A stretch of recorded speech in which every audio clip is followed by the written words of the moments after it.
साथीहरू हाम्रो हालत चाहिँ आज यस्तो छ है। हामी चाहिँ आज हर्कपुरमा औषधि पुर्याउन जाँदैछौँ होइन। त्यसमा एनएस पनि छ। माथिसम्म चाहिँ अब यसरी बोकेर लाने रुमसम्म, अनि त्यसपछि चाहिँ स्कुटरबाट लाने हाम्रो प्लान हो। तर हाम्रो अलिक उकालो छ, यहाँ पुग्नुपर्ने छ, गाह्रो छ यहाँनिर दिदीलाई।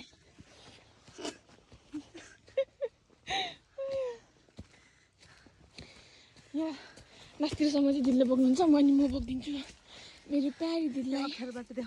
मेरो प्यारी दिदीलाई। अनि बाटो चाहिँ यस्तो छ, यतिकै हिँड्दाखेरि त मान्छेको सास बढ्छ है।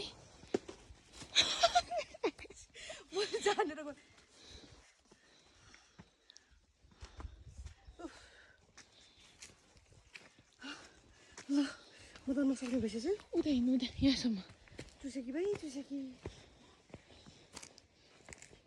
टिका लगाएन भन्नु भइहाल्यो नि यहाँ।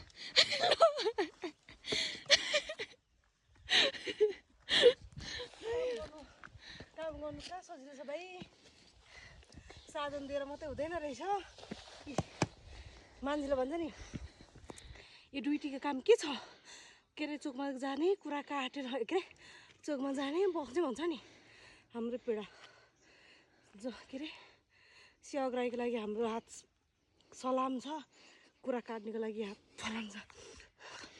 यो कार्टुनमा चाहिँ एनएस है साथीहरू। एनएस भनेको चाहिँ लाइन हो होइन, गरुङ्गो हुन्छ नि, कहाँ देख्दा मात्रै त्यो उयो भएर हुन्छ त। पैसा पैसा